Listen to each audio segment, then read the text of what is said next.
Students, as we have learned about the etymological meaning of the word tragedy, now let us know how tragedy has been described by philosophers like Aristotle.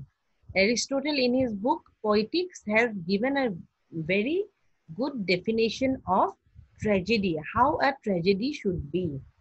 Although the word tragedy is often used loosely to describe any sort of disaster or misfortune, it more precisely refers to a work of art that shows the downfall of the hero or the protagonist of the tragedy. And that tragedy of the hero actually creates a sense of pity and fear in the audience, and that leads to catharsis. Moreover, dramatists like Arthur Miller have written that tragedy can also be written about the common person.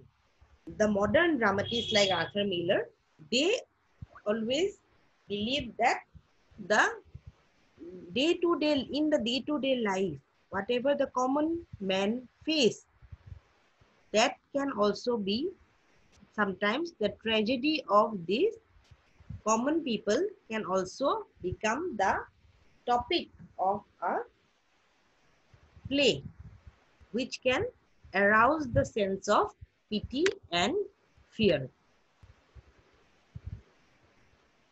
In, in poetics, Aristotle's famous study of Greek dramatic art, Aristotle compares tragedy to such other metrical forms as comedy and epic. So in the poetics, Aristotle has actually tried to show that tragedy is the highest form of all arts by comparing it with comedy and epic. He determines that, like all poetry,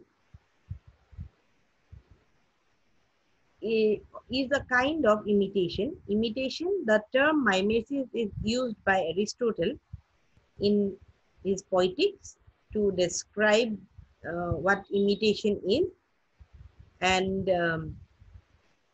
but that it has a serious purpose and uses direct action rather than narrative to achieve its end. So there has to be uh, uh, a serious purpose for the uh, tragedy to happen, to show that it is a tragedy. So it is not surprising that Aristotle, a century later, uh, analyzed it for his definition of tragedy in the Poetics. It is the nuclear Greek tragedy, setting the norm in a way that cannot be claimed for any other work, not even Oresteia.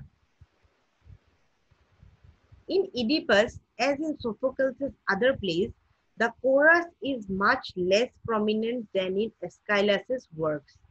As uh, um, we have come to know in our previous uh, video that Sophocles, Aeschylus, these were the Greek writers of tragedy who has written some great tragedies like Sophocles' Oedipus.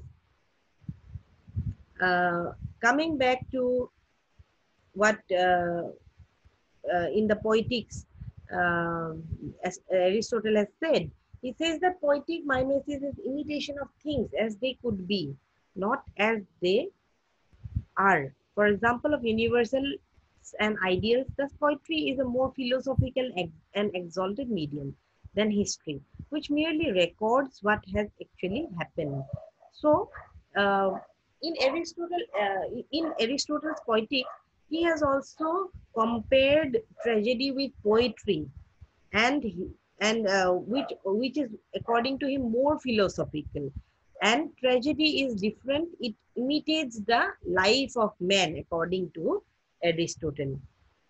So, tragedy, in tragedy, according to Aristotle, tragedy must have 6 elements which are almost mandatory for a tragedy to be considered of a high order. The elements that are essential for a tragedy are plot, character, diction, thought, spectacle, and song, of which the first two are primary. First two means the plot and the character.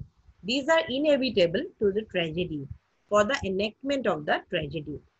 And these are additions, diction, thought, spectacle, song. These are additions. Um, so in poetics, Aristotle has emphasized on the use of this or the presence of these elements in a tragedy. And to emphasize on this, in the poetics, he has referred and given examples of the great tragedians, dramatists who have written tragedies like Sophocles, Aeschylus, and Euripides, the Greek dramatists. And as we have discussed earlier, the tragedy is a genre of literature.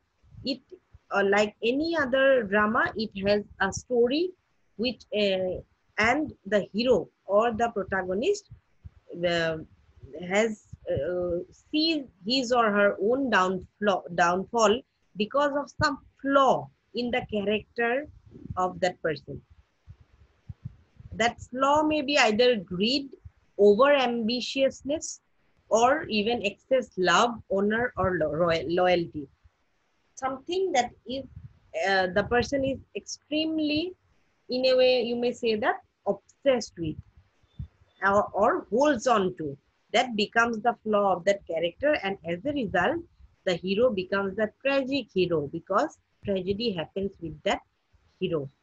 And but that hero, before the tragic flaw brought down brought him or her down, that person is always shown to be a successful, respected and happy. But because of the tragic flaw in the character, the person sees his or her downfall. However, usually the plot of the story gradually descends from greatness to destruction. That is what happens because of the flaw. From that greatness, respectable position, the person sees his or her downfall. And the hero ends up being isolated. The friends and companions disown him or her. And at the end, because of the downfall of the hero, the audience feel a sense of pity and fear for the character, for the hero. And that is what pathos is. The sense of pity is aroused uh, in the audience. And that is what makes up the tragedy.